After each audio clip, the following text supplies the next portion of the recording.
मौनम, ये बहुत अपराधों से बचा देता है और नाम जप में बड़ा सहयोगी है। श्रीपाद कह रहे हैं कि मौन धारण कर, ताते मौन रहनो उचित है।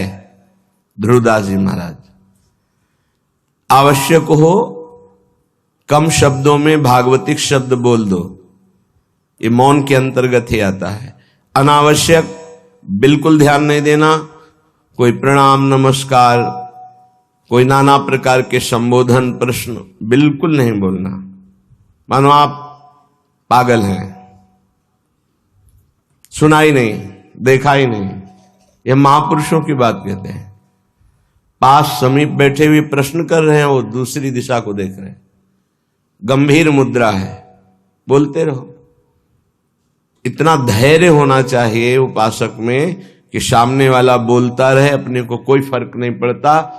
आवश्यक है तो बोल दिया, नहीं तो अनावश्यक हम उसको कहेंगे भी नहीं कि चुप रहो, उठ के जाओ यहां से, नहीं। मौन है, हम उठ के चल दिए। अपनी तरफ से बिल्कुल वाणी को बहुत संयम में रखे। दूसरी बात कह रहे हैं कि समस्त व्यवहार को जो शिथिल कर देता है, ये व्यवहार ही तो फंसाए हुए है संसार को। लोक धर्म, त्यज लोक धर्मान, अगर भगवत प्राप्ति करनी है तो धर्मम भजस्व सततम त्यज लोक धर्मान। लोक धर्म का त्याग अत्यंत अनिवार्य है। विरति बहुकर्मा निरत निरंतर सज्जन धर्मा। छठदम शील विरत बहुकर, ये भक्ति का लक्षण है। छठदम शील विरत बहुकर्मा निरत निरंतर सज्जन धर्मा। उन धर्मों का आचरण करते हैं जो साधुजनों के द्वारा आज्ञा दी गई, विधान किया गया है। शास्त्र जिसे विधि कहते हैं भगवत प्राप्ति के लिए। विरत बहुकर्मा, वो निरर्थक व्यर्थ प्रापंचिक पापात्मक कर्मों का पूर्ण रूप से त्याग और ऐसे व्यवहारिक कर्मों का भी त्याग जिनमें उलझ करके भगवत चिंतन छूट जाता है। क्या मिलेगा अगर ऐसी स्थिति कर ली जाए? मौन, निरंतर नाम जप, व्यवहार को शिथिल कर दिया गया तो बोले सदा जागृत प्रायः क्षण मुदित तंद्रोति मधुरम। जो प्रायः प्रार्थना करते रहते हैं कि कभी 2-4 मिनट के लिए ऐसी स्थिति आई कि जागृत में शरीर शुद्धि भूल गई।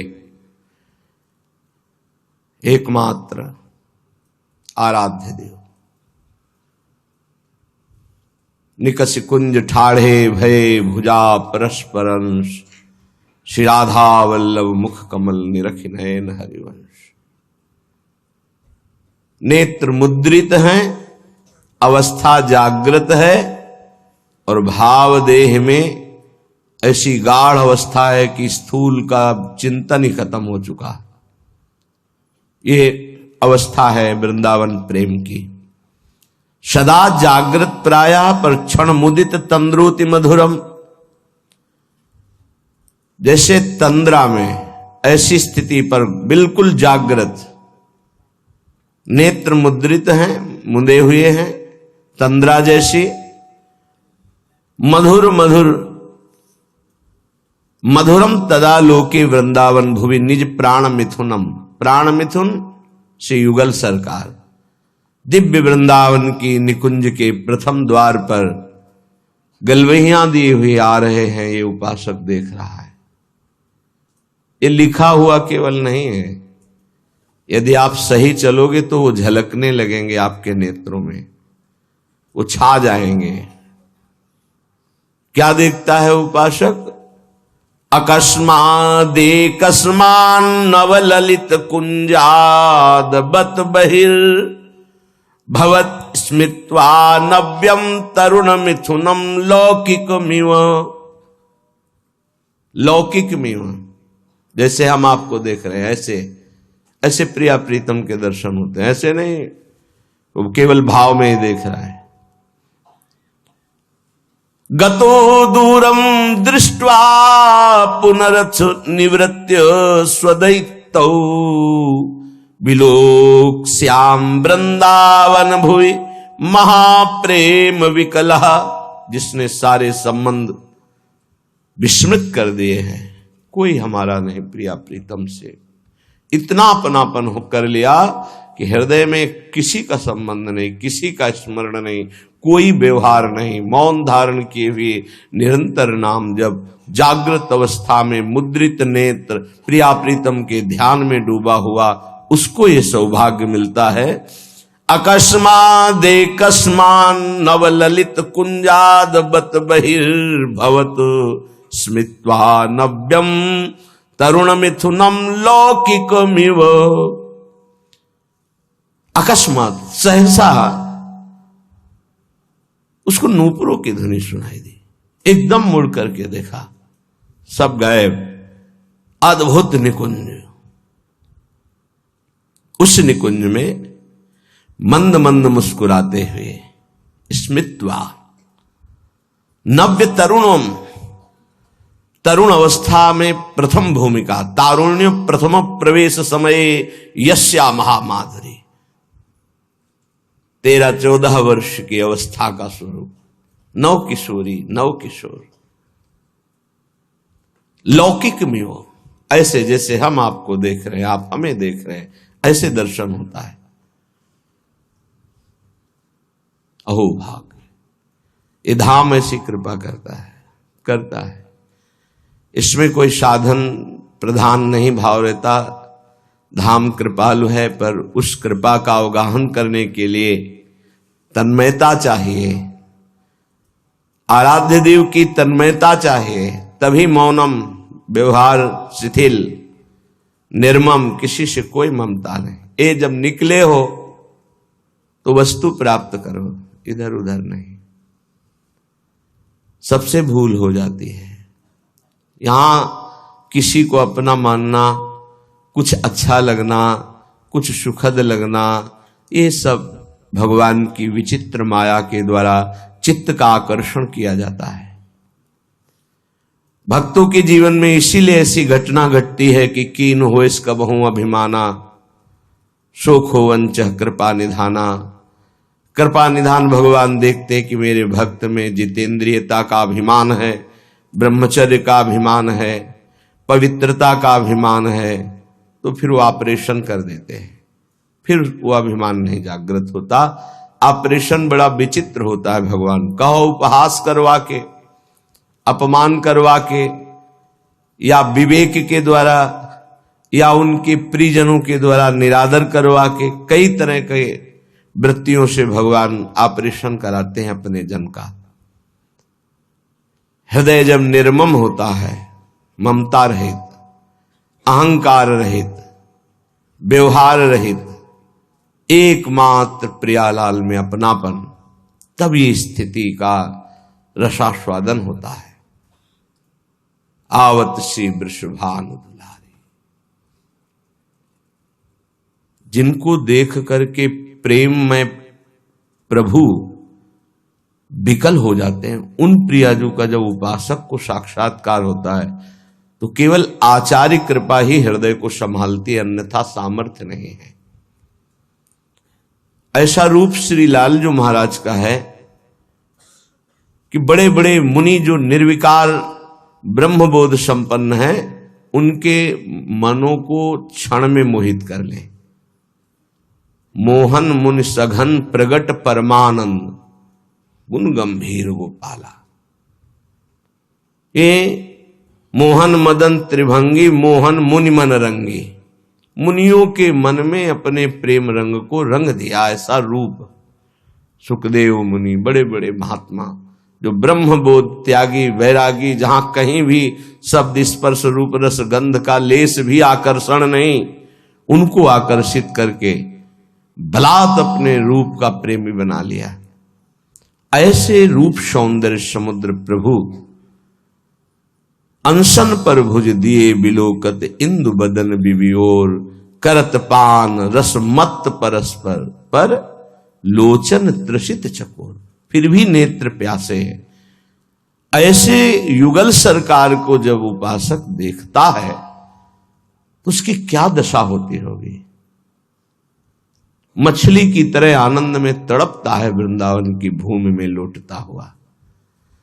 जैसे मछली विकल होती जल के लिए, ऐसे आनंद विकलता में तड़पता है। श्रीपाद कह रहे, मंद मंद मुस्कुराते हुए नूपुर धुनी हुई देखा नवनिभृत निकुंज, और नवनिभृत निकुंज की वीथी से गलवहियां दिए हुए मुस्कुराते हुए आ रहे हैं। लौकिक में वो देख रहा है, कोई ध्यान में नहीं, खुली आंख में। और गतो दूरम दृष्टवा, समीप से ही ऐसे दूर जा रहे हैं। फिर कृपा करी पुनरथ निवृत्त स्वदैतौ, वो पुनः गलवहियां दिए हुए दूसरी वीथी से फिर सामने आ रहे हैं।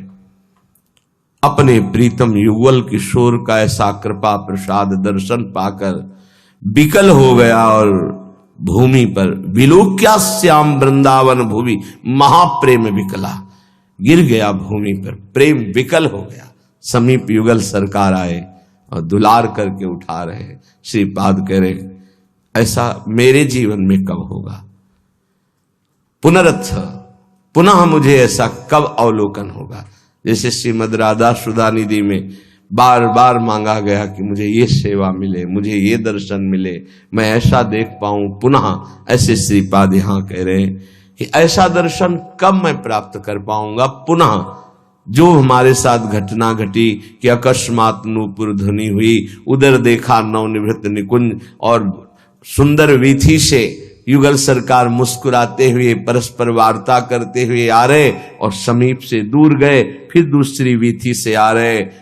उनको ऐसे देखकर प्रेम विकल होकर के वृंदावन की भूमि में मूर्छित हो गया, आनंद मूर्छा। विलोक श्याम वृंदावन भूमि महाप्रेम विकला। फिर सरकार किशोरी किशोर आकर दुलार करते हुए उठा। ऐसा कब होगा?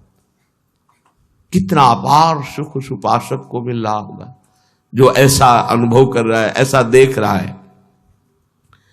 श्रीपाद कह रहे, कदा वा स्वच्छंदम दिन रजनी वृंदावन वने, चरन्ने कहा स्वस्त्यद्भुत नव निकुंज अयालिषु विशन, अकस्मात् देवा लौकिक मधुर कैशोर शुभया, इतो ना त्वं याया इति मृदुगिरा वारयति माम। श्री वृंदावन में रात दिन व्यतीत करते हुए प्रियालाल को पुकार पुकार कर, प्रेमियों की कुछ अलग रहनी होती। विरह कमंडल कर लिए बैरागी दूने, मांगत दर्श मधु करी छके रहत दिन रैन। रात दिन एक ही मांग रहती है, कब मिलोगे? तो क्या मिले नहीं? नहीं, रात दिन मिलने पर भी मिलने की चाह बनी हुई। ये कौन सी पहेली है? तन मन के बिछुरे नहीं, मन में भी वही और तन भी उनके समीप, पर चाह बढ़े दिन रैन। रात दिन पुनः मिलने की चाह, हर समय मिले हुए रहने पर भी मिलने की चाह। कबहु संजोग न मानही, देखें भरी भरी नैन। कभी ऐसा लगा ही नहीं क्यों मिले हैं। प्यारी जू जब जब देखो तेरो मुख, तब तब नयो नयो लागत, ऐसो भ्रम होत देखो न कबहू री। मानो कभी देखा ही नहीं, कभी मिले ही नहीं। अरबरात मिलवे को निश दिन, पर मिले ही रहते निश दिन, मनो कबहू मिले ना। ये प्रेम है। रात दिन वृंदावन में तड़प रहा है प्रिया प्रीतम के लिए। बलिहारी उसके जीवन को, ये तड़पन उसी को आती है जो रसिकों की आज्ञा के अनुसार समस्त संबंधों को शिथिल कर देता है। कहीं किसी से कोई भी अपनापन ना रहे, केवल प्रिया जो ये जन्म इसीलिए मिला है, मान जाओ, कोई तुम्हारा नहीं। पीछे जन्म में कौन कौन तुम्हारा था, पति पुत्र पत्नी परिवार सब भूल गए ना। अभी इसी जन्म को देखो, गर्भ में तुम्हें कितना कष्ट मिला था। अभी 20, 30, 40 वर्ष पहले की बात है कि हम 9 महीने नरक जैसे भयावने दुखद गर्भ में रहे मां के, जहां पास में ही मलाशय मूत्राश्रय है वहीं गर्भाशय है, उसी गर्भाशय में रहे। देखो माया कितना भुलावा कर देती है। तुम्हें याद है कि गर्भ में तुम्हें कैसी परिस्थिति में रखा गया था? तुम्हें याद है कि बाल्यावस्था कैसी कष्टप्रद थी? सब भूलते चले जा रहे हो। ऐसे ही पूर्व जन्म के सब रिश्ते नाते, पुत्र पत्नी परिवार सबको भूल गए। नया परिवार, ऐसे अगला जन्म फिर होगा। ये कब तक नई पढ़ाई, नया बैंक बैलेंस, नए संबंध कब तक बनाते रहेंगे? पुराने छूटते जा रहे, नए बनाते चले जा रहे और बढ़ते चले जा रहे हैं भूल भुलैया की तरफ, माया के भ्रम की तरफ। इतनी प्रियता कर ली है, मेरा पुत्र, मेरी पुत्री, मेरा पत्नी, मेरा परिवार, और ये सब नियत समय के लिए आए हुए जीवात्मा हैं, अपने कर्म का भोग आपके संग से। अब वो जहां गए तो तुम विकल हो गए, भगवान ने अनर्थ कर दिया, मेरा पुत्र छीन लिया। तुम्हारा कब था? क्या तुम परिचय जानते हो? कहां से आया था? कौन था? कहां गया? तुम्हें कुछ पता है? केवल बीच में मिल गया, मेरा मान लिया। बिना भजन के, बिना ज्ञान के बात तुम्हें कैसे समझ में आएगी? और जिस दिन समझ में आ गई तो प्रभु के सिवा और कोई समझ नहीं रह जाएगी। एक ही बात रहे, कैसे मिले प्रभु, कैसे मिले? रात दिन जो विकलता होती है, कौन जाने? या तो वो जाने जिसके सिर बीत रहे हो, या भगवान जानते हैं, दूसरा कोई नहीं जान सकता। अंतर दाव लगी रहे, धुआं न प्रगटे कोई, कह जाने दिल आपनो या जा सिर बीती होए। जिसके हृदय में प्रीति अपना प्रभाव दिखा रही, वो जान रहा है, या भगवान जानते, दूसरा कोई जान ही नहीं सकता उसकी स्थिति को। जो निर्मम है, निरहंकार है, निरंतर भगवत चिंतन परायण है, उसके हृदय में प्रेम विकलता जागृत होती है। श्रीपाद कह रहे हैं, कदावा स्वच्छंदम दिन रजनी वृंदावन बने।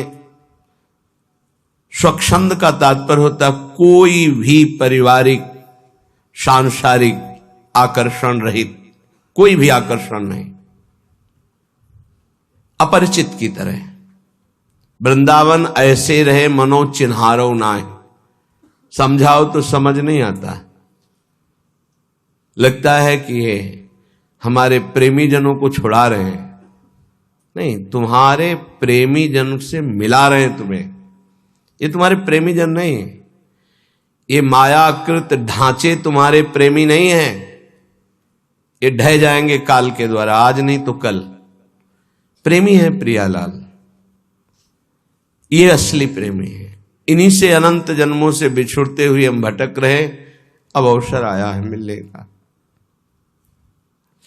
बहुत कृपाल है, प्रतिपल कृपा करके संभाल रहे हैं, बचा रहे हैं, अपनी तरफ घसीट रहे, पर हमारी दुष्टता की हद है, उनकी कृपालुता की हद है।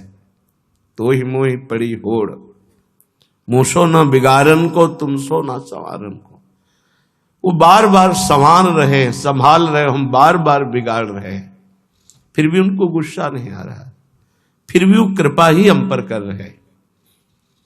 सच्ची मानिए, हम अगर कुछ कर सकते हैं तो अपना बिगाड़ सकते हैं, बस यही कर सकते हैं। अगर कुछ बन रहा है तो केवल प्रभु कृपा से बन रहा है। आप समझ नहीं सकते, माया की ऐसी चाल है, नहीं समझ सकते। कुछ बन पा रहा है तो प्रभु की कृपा से। हमसे जो बन पा रहा है वो बिगाड़ ही हो रहा है, भगवत प्राप्ति के विरुद्ध ही हम जा रहे हैं। अगर कहीं कदम भगवत प्राप्ति की तरफ चल रहे हैं तो केवल भगवत कृपा, वही संभाल रहे हैं। देख लो आप इसी जन्म के रजिस्टर को अपने हृदय में देख लो। जितना आपको ज्ञान है उसी से आप अपना निर्णय कर लो कि अगर आपको हर चेष्टा का दंड मिले जो आपने किया तो कितने जन्म आप भोगोगे। क्योंकि एक गलती का आजीवन कारागार में वास मिलता है भारतीय संविधान के अनुसार। तो भागवतिक संविधान के अनुसार जो तुम्हारे पाप खुले नहीं, बहुत से बड़े बड़े भयानक पाप कर डाले हैं, भ्रूण हत्या, गर्भ हत्या, व्यभिचार, नाना प्रकार की कितनी कपट भरी चेष्टाएं, धन कमाने के लिए कैसे कैसे छल कपट किए। सोचो उनका सबका हिसाब यदि, तो कितने जन्म हमें भोगने पड़ेंगे। एक जन्म में नहीं भोग सकते। एक जन्म के लिए तो एक केवल अपराध है जो तुम्हें आजीवन कारागार में बंद करा देगा, जो तुम्हें एक जीवन को नष्ट करके फांसी में चढ़ा दिया जाएगा, एक अपराध का फल। और ऐसे करोड़ों अपराध हमारे अनंत जन्मों में हुए हैं, पर प्रभु के मार्ग में हम चलने लगे, ये केवल कृपा, ये हमारी कोई साधना नहीं, ये केवल हमारे लाडली लाल की कृपा। ऐसे अपराध भयानक छुपे हुए हैं जिनका दंड मिले तो हम सैकड़ों जन्म भोगें तो भी नहीं पार पा सकते। भारतीय संविधान में देख लो कानून, फिर शास्त्रीय संविधान तो बहुत ही कड़ा है, इसमें तो किसी तरह छल कपट भी कर सकते हो, शास्त्रीय संविधान में नहीं, क्योंकि वहां सब दैवी शक्तियां आपको प्रतिपल देख रही हैं, तुम्हारी गवाही या वकालत की जरूरत नहीं होती, एक सेकंड में सब हिसाब किताब हो जाता है। वहां ये थोड़ी कि तुम्हें बैठो आदर के साथ तुम्हें बैठा लें, फिर तुमसे पूछें, फिर गवाही, फिर नहीं साहब हमने ऐसा नहीं किया, ये सब कुछ नहीं। एक सेकंड के कम हिस्से में पूरा हिसाब, अनंत सृष्टि है, इतना समय नहीं है वहां किसी गवाही की जरूरत, और एक सेकंड का भी हिसाब चूक नहीं होगी। सत्क्रिया और असत क्रिया अगर एक सेकंड में हुई तो उसका भी हिसाब होगा।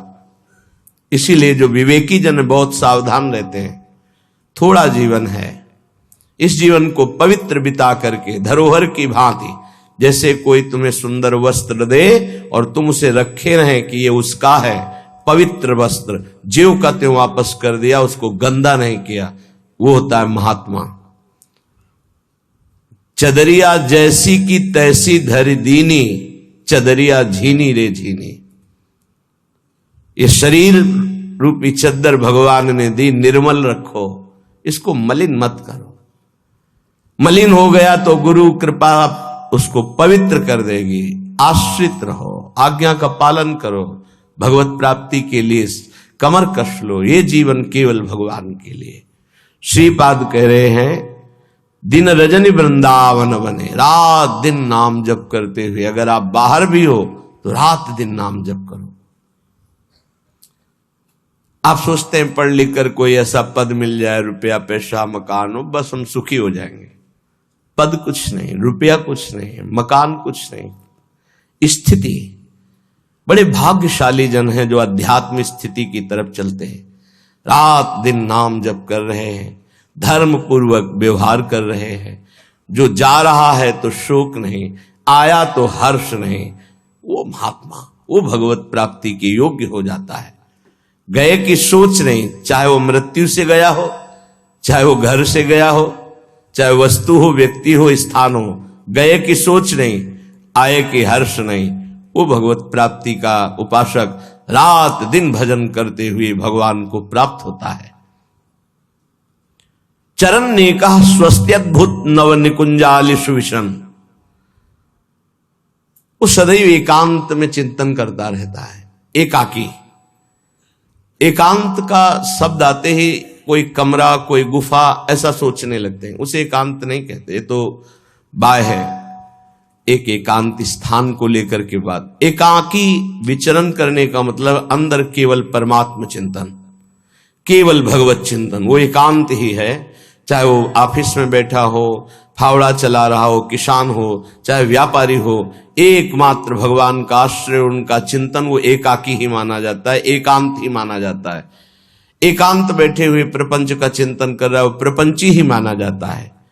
जो सदैव एकांत चिंतन करते हुए, तो उसके जीवन में मंगल सौभाग्य उदय होता है। अकस्मा देवालौकिक मधुर किशोर सुवया, अलौकिक नवनिभृत निकुंज, और सामने प्रिया प्रीतम, और एक सखी कहती है इतो ना तुम याया, इधर मत आना, वहीं खड़े रहना। उस सखी की मधुर वाक्य, और सामने प्रिया प्रीतम, ये मेरे जीवन में पुनः कब होगा। सखी रो, तुम इधर मत आना, प्रिया प्रीतम पधार रहे, वहीं खड़े खड़े रूप का दर्शन करो। इतो ना तुम याया, इधर मत आना। तो सखी के अमृत में शब्द, और सामने प्रिया प्रीतम, आहा ऐसा मैं कब देखूंगा। उपासक जब ईमानदारी से भजन करता है तो पहले भगवत प्रेमी महापुरुषों का आकर्षण होता है, तब ये स्वरूप होता है। पहले दिव्य महापुरुष आते हैं जो प्रिया प्रीतम के निज जन हैं, बड़े बड़े महापुरुष हर संप्रदाय के। प्रिया प्रीतम के साक्षात्कार के पहले आचार्य का साक्षात्कार होता है, महापुरुषों का साक्षात्कार होता है, बड़े बड़े महापुरुषों का पहले आगमन होता है, तब निकुंजाधिपति श्री जी